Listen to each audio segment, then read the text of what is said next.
Hi there. In the vastness of the universe, we can feel small and insignificant. But what if I told you that every single one of us is connected to everything else in the cosmos? That we are part of something greater, a universal oneness that binds us all together. This is not just a religious or spiritual idea, but one supported by science as well. Let's explore the idea of oneness, which is central to both scientific and spiritual traditions. We will witness how quantum physics has revealed the strange phenomenon of entanglement, demonstrating that the universe is not just a collection of separate parts, but a single interconnected entity. We will also hear the wise words of sages and mystics from ancient religious traditions who have long understood the interconnectedness of all things and the illusion of separateness that clouds our vision.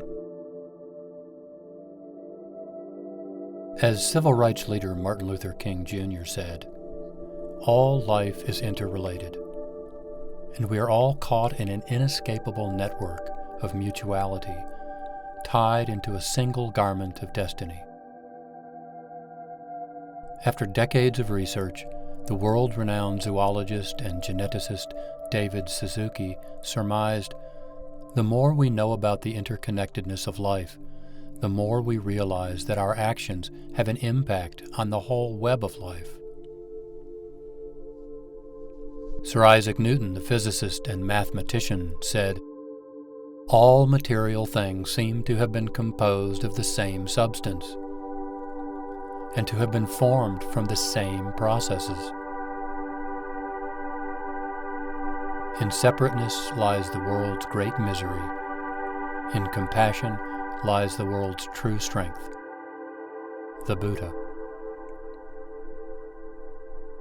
Quantum mechanics is the branch of physics that deals with the behavior of very small particles, such as atoms and subatomic particles.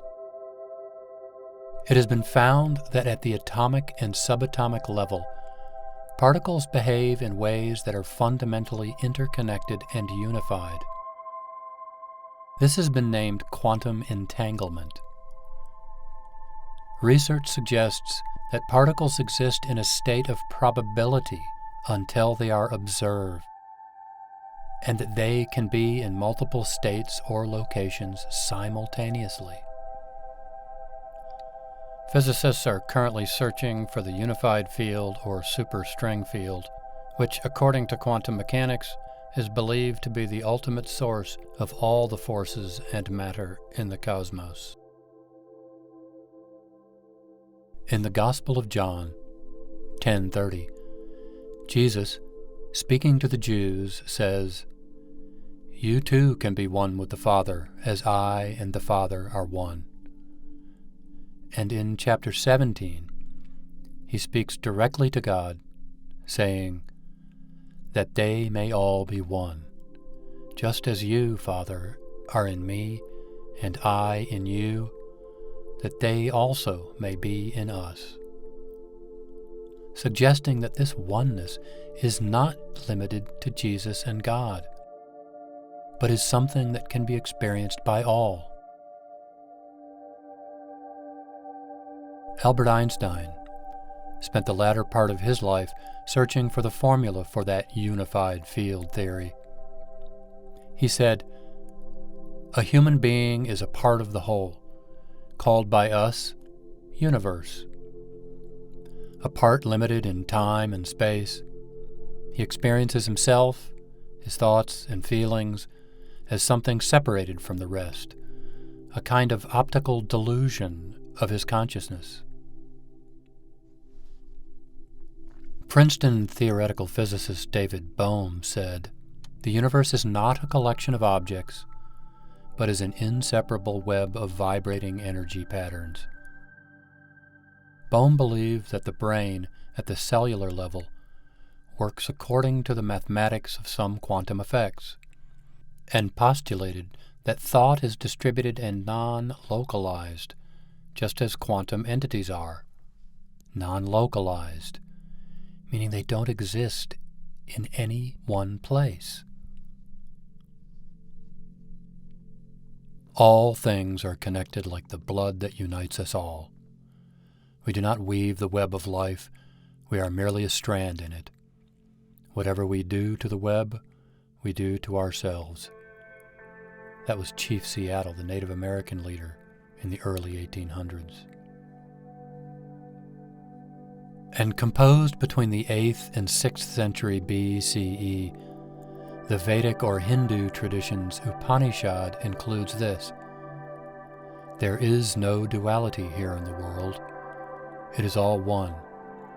And the mistaken belief in duality arises from ignorance, and this ignorance is the root cause of all suffering.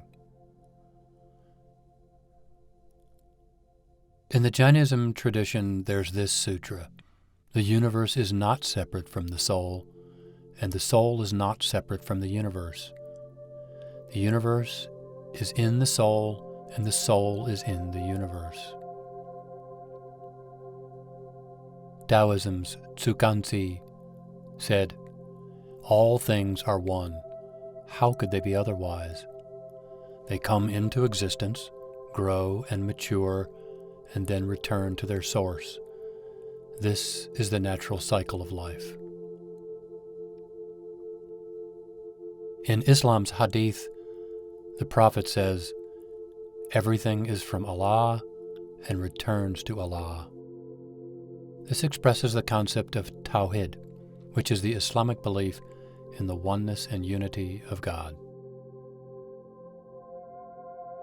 The poet Laura Lynn Jackson: we are all leaves on different branches of the same tree.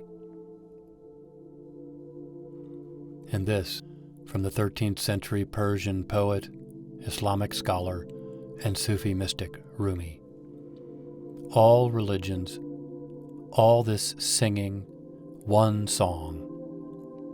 The differences are just illusion and vanity.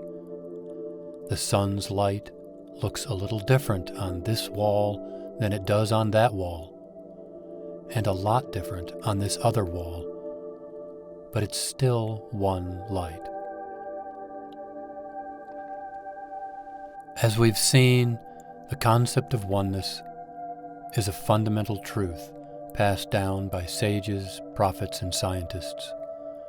The universe is all part of a single organism, and all things are tightly connected. We have seen that science and spirituality, seemingly separate paths, both lead to the same destination. The concept of oneness does not require the rejection of individuality or diversity. Rather, it's about recognizing that despite our apparent differences, we are all connected as part of a larger whole. Let's take this understanding and embrace it in our lives, knowing that we are never truly alone, but always part of something greater. All my love to you.